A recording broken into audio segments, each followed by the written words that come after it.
On a donc branché le thermostat, donc on va l'allumer.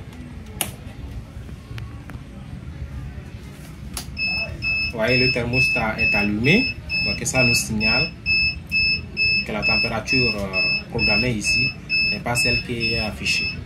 Ok, on va allumer le ventilateur et il commence par travailler. L'ampoule d'éclairage, bien entendu, ça, voilà. L'ampoule d'éclairage, simplement, ok, en étant chauffante, a commencé par donc chauffer. Ok, voilà. Donc ça c'est la valeur d'usine, la valeur préprogrammée, la valeur d'usine. Maintenant, on va simuler le moteur pour voir comment lui aussi il travaille. On va simuler aussi après le brumisateur. Donc, pour le thermostat, d'abord pour le cri là, pour l'arrêter, on appuie le bouton indiquant flèche bas là. Bouton indiquant bas, on appuie une fois simplement et ça s'arrête. Ok. Donc, maintenant, on appuie pour le retournement. Donc, on va simuler le moteur. On appuie le bouton indiquant haut. Vous voyez comme ça. Et le moteur commence par retourner. Vous voyez. Okay. Ça c'est on a simulé ça. Sinon, en temps normal, chaque 90 minutes, donc on va arriver là-bas, on voit la programmation. Chaque 90 minutes, le moteur fait son travail. Ok. Chaque 90 minutes, le moteur fait son travail. On va arriver là-bas. Donc on a juste simplement simulé. Donc quand ça tourne, vous voyez, ça tourne comme ça. Donc on fait comme ça, ça s'arrête. Donc c'est ça, c'est ce qui se passe dans la couveuse. Ça arrive au niveau du fer qui permet d'arrêter la fin de, donc qui permet d'arrêter la course. Donc quand ça touche la fin de course là, ça s'arrête. Okay. Donc quand j'enlève la main, j'appuie encore, ça tourne en sens inverse. C'est ce qui se passe chaque 90 minutes, ça va tourner en sens inverse. Voyez. Voilà. Ok. Maintenant on va faire la programmation. On appuie 7. Simplement, ça affiche donc TT. TT donc c'est la température. Ok. Donc on appuie, on règle ça à 37. 7. On appuie OK.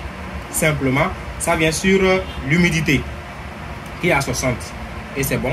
Si c'est au début de l'incubation, c'est bon. Donc on garde ça. On appuie OK. Et on a fini le premier niveau parce qu'il y en a 3 niveaux. On a fini le premier niveau. Le deuxième niveau, c'est quoi? On appuie 7 et le bouton indiquant haut. Comme ça, simultanément. Voilà, et ça met P1. P1, donc, c'est la température à laquelle l'alarme commence par nous signaler que la température est très élevée. Ok? Ici, donc, déjà 38,4, c'est bon.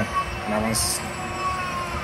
P2. P2, c'est la valeur à laquelle l'extracteur se déclenche. L'extracteur se met automatiquement en marche pour donc sortir l'excès de chaleur. Parce qu'on a réglé ça à 37,7, donc à 2 valeurs, différence de 2. Donc, au-delà de 37,9, déjà à 37,9, lui déclenche, l'extracteur déclenche pour sortir l'excès de chaleur. Donc, c'est bon. P3, c'est ce qu'on a réglé, la valeur que nous-mêmes de référence. Donc, c'est 37,7 nous avons réglé, c'est ça. Ok. Donc, on a réglé 37,7. Ça va commencer de quelle température et ça va couper à 37,7. C'est ça qui est P4. Donc, ça veut dire que la température minimale, en fait. Donc, là, on règle ça souvent à 37,4. Donc, pour qu'on ait 3 comme intervalle entre les deux. OK? Donc, maintenant, P5, maintenant, c'est la température de la deuxième source de chaleur. À quelle température la deuxième source de chaleur s'arrête? Voilà. Donc, là, à ce temps, on peut garder 37,4. Si on a réglé à 37,7, à 37,4, lui, il s'arrête. Et la source principale continue de chauffer jusqu'à 37,7 et elle aussi s'arrête. Donc ça, il n'y a pas de problème, on garde ça. Okay. Donc P6, donc c'est la température minimale à laquelle donc l'alarme va commencer par clignoter, par crier que la température est faible. Voilà. Donc il n'y a rien à faire là-bas. Vous regardez là, cette valeur 36,9, c'est bon. On entame donc maintenant l'humidité. L'humidité P7. P7, donc, c'est l'humidité à laquelle l'alarme va commencer par nous signaler que l'humidité est très élevée. L'humidité est très élevée. OK? Si c'est le cas, donc, ici, on avait un temps gardé 60 comme humidité. Et maintenant, l'humidité P7 maintenant est à 68. 68, c'est bon. Il n'y a pas de problème. On dit à 68. Si vous voulez, vous monter à 70, mais c'est déjà 68, c'est déjà bon. vous avez programmé ça à 60, à 108, ça va vous signaler que l'humidité est très élevée. Si ça, par exemple, seulement on vient d'allumer le thermostat, donc c'est sur 73, ça nous signale, c'est pourquoi l'alarme est allumée, ça nous signale que l'humidité est très élevée par rapport à celle qui est réglée. Il n'y a pas de problème, on regarde ça. Okay? P8, à quelle humidité donc le brumisateur doit-il s'arrêter? Dans le brumisateur là, quand il commence par travailler, il s'arrête à une humidité donnée. Donc déjà à P8, maintenant à 60, il s'arrête. Donc c'est ce qu'on a réglé au fait. C'est ça l'humidité que nous-mêmes nous voulons. Ok, c'est l'humidité P8. Ok, on appuie maintenant. Ok, ça vient P9. P9 maintenant, à quelle humidité le brumisateur commence par travailler? Donc P9, donc c'est 55. Le brumisateur commence par travailler à 55 pour remonter ça à 60 et ça coupe. Ça commence par à 55, ça va à 60 et ça coupe. Voilà. P9, on a fini avec P9 et PP. PP, c'est l'humidité très faible. Donc à 45, 47, donc l'humidité est très faible. Donc ça veut dire qu'on peut ramener ça à 45. Ok, pour les débuts d'incubation. On peut aussi toutefois garder ça à 47. C'est bon. 47, alors que l'humidité est très faible dans la couveuse. À 47, vous allez voir que quand l'humidité baisse à 47, l'alarme se déclenche pour vous signaler que l'humidité est très faible. Ok, on appuie OK et ça n'est fini avec le niveau 2. On entame donc avec le niveau 3. Le niveau 3 consiste à appuyer 7 et le bouton indiquant flèche barre. Ok, ce bouton là. On appuie les deux simultanément. Quand on appuie sur les deux simultanément, ça vient sur F1 et 90 minutes. C'est F1 et 90. Donc 90 là, ça c'est en minutes. Ok, ça veut dire que quel intervalle le moteur, quel intervalle de temps le moteur va-t-il tourner? Donc le moteur tourne chaque 90 minutes, ce qui constitue 1h30 minutes. Ok, ça c'est bon. F1 c'est bon.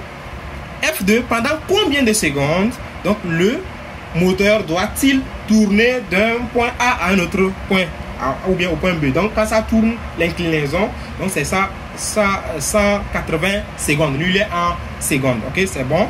Il n'y a rien à toucher là. F3, c'est donc le temps de fonctionnement de l'extracteur automatiquement. L'extracteur travaille de façon automatique. Si vous savez la fonction de cette fonction, on n'a pas besoin de cette fonction, mais si vous voulez, vous pouvez garder cette fonction. L'extracteur, que la température soit basse ou haute, chaque 120 minutes, il doit sortir l'excès de chaleur. Mais il y en a F4 qui dit pendant combien de secondes? Donc pendant 30 secondes. Ok, donc automatiquement, il sort l'excès de chaleur pendant 30 secondes. Donc c'est ça, 30 secondes là qui est F4. Ok, il n'y a rien à toucher là. Là également F5, donc c'est le calibrage de la température. Lorsque la sonde de la température commence par avoir un souci, là on peut calibrer après avoir essayé avec d'autres thermostats. On est sûr que le thermostat a une défaillance, a un souci. Là en ce temps, on le programme, on le calibre. Ok. Donc F5, F6, donc c'est le calibrage de l'humidité. Donc ça aussi, lorsque la sonde de l'humidité commence par avoir des soucis, et là, en ce temps, on passe au calibrage de l'humidité après avoir essayé avec d'autres hygrostats ou d'autres thermostats qui contrôlent donc l'humidité. Ok. Et fini avec la programmation du thermostat XM18D. Si cette vidéo vous a plu et que vous voulez en avoir plus, en apprendre plus également, donc n'hésitez pas à vous abonner, à liker et à partager pour avoir de nouvelles vidéos également. Donc d'ici là, je vous remercie. À plus. Ça va bien, bonsoir. Ça va? Ça va bien. On va donc simuler les différents matériels là. Un à un. On va les simuler un à un. Ils vont travailler, vous allez voir leur fonctionnement. On approche la sonde de la résistance chauffante et on va regarder à l'écran. Vous allez voir la température est réglée à 37,7. On a approché la sonde au niveau de la résistance chauffante. Vous allez voir que la température augmente. La température augmente. La température augmente. Ok. Et pendant que la température augmente, l'humidité aussi va baisser un peu. Ok. On y arrivera. On va simuler aussi l'humidité. Tout de suite, vous allez voir comment lui aussi travaille. Vous allez voir, aussitôt, lorsque la température atteint celle qu'on a réglée et ça dépasse, l'extracteur se met automatiquement en marche. Alors, on va arriver, là vous allez voir, lorsque la température, voit que ça monte un peu.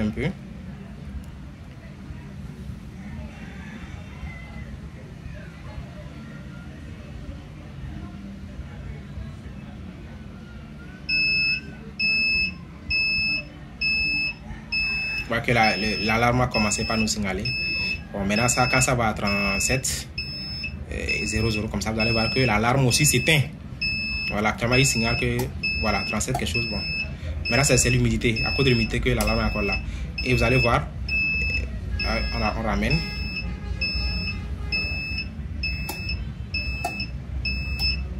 Voilà, l'extracteur a déclenché automatiquement.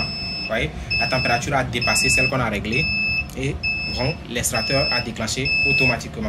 Maintenant, l'alarme là, ça c'est pour l'humidité qui a dépassé. Donc, c'est ça qui fait que ça nous signale. Donc, ça c'était pour l'ampoule d'éclairage. Okay, on avait simulé ça. Ça, c'est le brasseur. Ok, ou le ventilateur.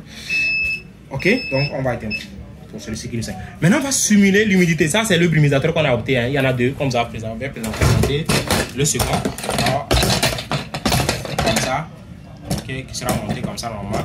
Et ici là, c'est ça qui sera branché ici, ok, sur la prise là. Et nous avons opté pour ce brumisateur là. Donc ce que nous allons faire, on va le simuler, on va le faire travailler, ok. L'humidité est à 60 et l'humidité actuelle dans la couveuse ou bien sur le thermostat actuellement là où nous sommes ici, donc c'est 71. C'est ce qui fait que le brumisateur ne travaille pas. Si on simule ça, on amène ça ici 115 par exemple. Vous allez voir qu'il va commencer automatiquement par travailler. Donc, on va le simuler simplement. Donc, ok, température, ok. Et l'humidité, on augmente l'humidité à 115. Et puis, voilà. Bon, ça est comme ça à 111. Donc, il faut au moins 5. On va ramener ça. On va amener ça à 76, comme ça, par exemple. Et là, on se regarde. Voilà. Automatiquement, notre brumisateur a déclenché. Vous voyez que là, en ce temps, ce bouton-là est allumé. Pour dire que le courant est passé. Le courant est arrivé sur la prise là et donc ça alimente le brumisateur ici qui crée de la brume, contrairement à celui-ci qui donc lui chauffe, il chauffe l'eau et l'eau chauffée maintenant donne de l'humidité. Voilà, vous avez le choix entre les deux. Donc ça n'est fini avec donc la programmation donc du thermostat avec ISM18D. Vous voyez le moteur aussi qui fait son travail. Donc, on a vérifié toutes les pièces. Vous voyez, voilà, et tous travaillent dans de bonnes conditions. C'est bon.